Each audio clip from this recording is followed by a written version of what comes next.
আপনি যদি স্মার্টফোন ব্যবহারকারী হয়ে থাকেন এবং আপনি যদি মোবাইলে ইন্টারনেট ব্যবহার করে থাকেন তাহলে একটু হলেও আপনার মোবাইল ঝুঁকির মধ্যে রয়েছে। কিভাবে?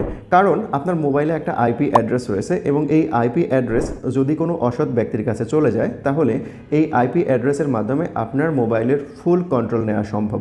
এবং যদি কন্ট্রোল কেউ নিয়ে নেয় তাহলে সেখান থেকে আপনার মোবাইলের যত ছবি রয়েছে গ্যালারিতে, ইমেলের কন্ট্যাক্ট নাম্বার বা ফোন নাম্বার সব কিছু কিন্তু সেই ব্যক্তির কন্ট্রোলে চলে যাবে। উনি চাইলেই যে কোনো মুহূর্তে এগুলো কিন্তু খারাপ কাজে ব্যবহার করতে পারবেন। সো এই জিনিসটা আসলে কিভাবে বন্ধ করা যায় সেটাই দেখুন। আইপি ট্র্যাকিংটা বন্ধ করার জন্য আপনি আপনার মোবাইল থেকে সরাসরি হোয়াটসঅ্যাপে চলে যাবেন। দেন হোয়াটসঅ্যাপ থেকে 3 ডট মেনুতে যাবেন, এখান থেকে চলে যাবেন সেটিংয়ে, সেটিং থেকে চলে যাবেন প্রাইভেসিতে। দেন এখান থেকে সবার নিচে অ্যাডভান্স নামে একটা অপশন রয়েছে। যদি আপনার মোবাইলে না এসে থাকে তাহলে অবশ্যই হোয়াটসঅ্যাপ আপডেট দেবেন, তাহলে চলে আসবে। দেন এইখানে ক্লিক করবেন, ক্লিক করে জাস্ট দেখুন এই অপশনটা বন্ধ অবস্থায় রয়েছে, জাস্ট এটাকে চালু করে দিন।